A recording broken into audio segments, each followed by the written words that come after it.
Hay guerras que no hacen ruido, pero pueden derribar un país entero sin disparar una sola bala. No hay tanques cruzando fronteras. No hay aviones sobrevolando ciudades. No hay explosiones. Pero hay algo peor. Sistemas se colapsan, información que desaparece, secretos que dejan de serlo, y gobiernos que pierden control sin siquiera entender qué pasó. Es la guerra digital. Y en México, esa guerra ya empezó, aunque todavía no se trate como una prioridad nacional. Porque el mundo cambió, pero la forma en que se entiende la seguridad no cambió al mismo ritmo. Hoy, la soberanía ya no depende solo del territorio. Depende de los datos, depende de los sistemas, depende de quien controla lo invisible. Todo eso dejó de ser una teoría el día que ocurrió el caso de Guacamaya Leaks. No fue una simple filtración. Fue una exposición completa del corazón digital del Estado.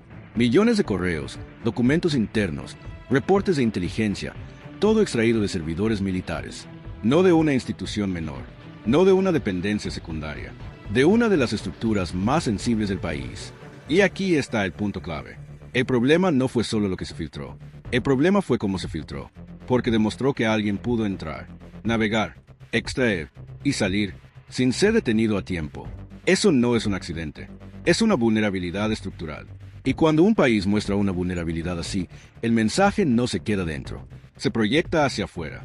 Actores internacionales, grupos organizados, incluso individuos con capacidades avanzadas entienden algo muy claro. Ese sistema puede ser penetrado. Y si puede ser penetrado una vez, puede volver a serlo. Pero Guacamaya no fue el inicio. Fue la evidencia más visible. Antes ya había señales. Una de las más importantes fue el caso de Pegasus. Un software capaz de convertir cualquier teléfono en una herramienta de espionaje total. Acceso a mensajes, a llamadas, a cámara, a ubicación, a todo. Y lo más delicado no fue su existencia, fue su uso dentro del país. Porque abrió una pregunta incómoda. ¿Quién controla las herramientas digitales? ¿Y con qué límites? Y aquí es donde la ciberdefensa deja de ser solo una cuestión técnica. Se convierte en una cuestión de poder. Porque la defensa digital no es solo protegerse de ataques externos. También es establecer reglas internas. Definir quién puede acceder a la información. Quién puede intervenir sistemas. Y bajo qué condiciones. Ahora pensemos en esto. México ha digitalizado gran parte de su funcionamiento. Gobierno, banca, telecomunicaciones, energía, transporte. Todo depende de redes. Todo depende de sistemas. Todo depende de infraestructura digital. Y eso tiene un efecto inmediato. Multiplica la eficiencia, pero también multiplica la vulnerabilidad. Porque cada sistema conectado es una posible puerta de entrada. Y en ciberseguridad no necesitas derribar una muralla. Solo necesitas encontrar una grieta. Y aquí es donde el problema se vuelve más serio. Porque en el mundo digital, el atacante no necesita ser más fuerte. Solo necesita ser más inteligente, más paciente, más preparado. Hoy, un ataque cibernético puede detener operaciones enteras. Puede congelar cuentas bancarias.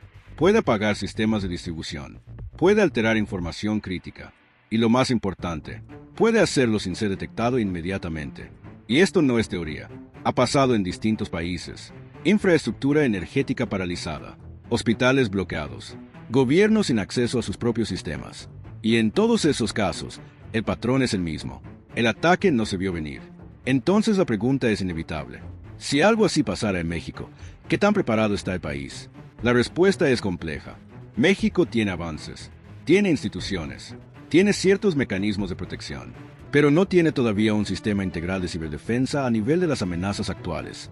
Y ese es el verdadero problema, porque la ciberdefensa no es un software, no es un firewall, no es un antivirus, es un sistema completo, una estructura que incluye prevención, detección, respuesta y recuperación. Y en México, esas piezas existen, pero no siempre están conectadas. Primero, el talento. La ciberseguridad requiere especialistas altamente capacitados, expertos en análisis de vulnerabilidades, criptografía, inteligencia digital. Y aquí aparece un problema crítico. No hay suficientes. México forma ingenieros, sí, pero no al ritmo necesario en ciberseguridad avanzada. Y muchos de los que se forman terminan trabajando en el extranjero. Eso crea una brecha que limita la capacidad de defensa. Segundo, la coordinación. Distintas instituciones manejan distintos sistemas. No siempre comparten información. No siempre tienen protocolos unificados.